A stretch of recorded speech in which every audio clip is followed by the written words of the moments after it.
Тук няма да завиваме. Аз на там не става, или? Не знам, пич, не мога ти кажа. Не, там има кофи по средата, не може да минем. Вие наляво тук, къде знам, къде?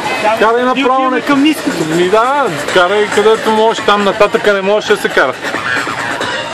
Хора, снимаме в Туизито сме и снимаме след тоталната градушка погром горе на тавана на Туизито. За сега не се вижда нищо, отзад не му знаем състоянието. Там е добре обаче, виж. Там е добре, натам не можахме да минем. Там е страшно, автобусът е закъсал. Да, автобусът е закъсал, тук водата да не изпусна телефона, но вижда се докъде.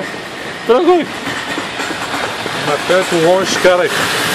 Ето ни едно плашеното задължително просто веднага. Това е най-художното Туизи видео сигурно в света. Ай, добре, България.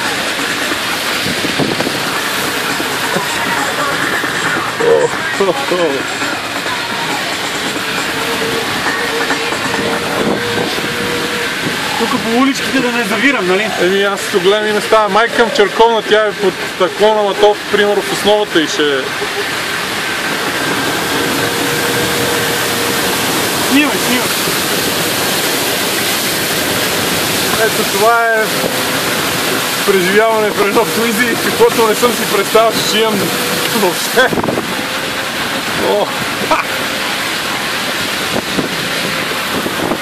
Долу имаме още от градушката лед много, вижда се ясно. Това вече се поступи. Подея го снимах само на камерката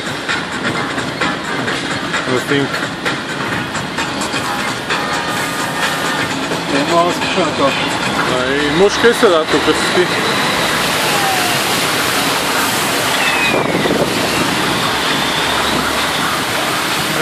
Тук е направо.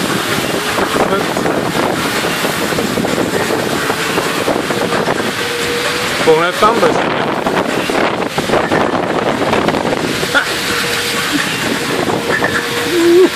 Тук е добре вече. Относително.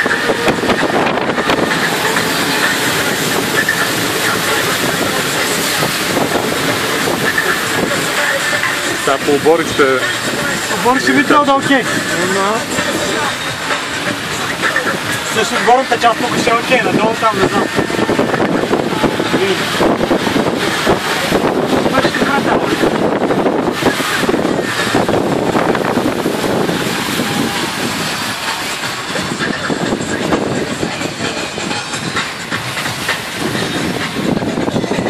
Абсолютно продиджи.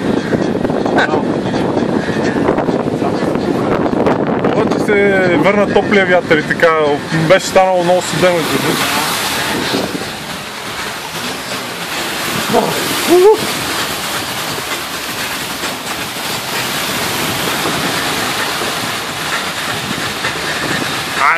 Това беше спиране. Телефона свърши, но батерията малко. Верно ли? Да, обаче стана чудесно Туизи видео. Това беше, приятели. Чао!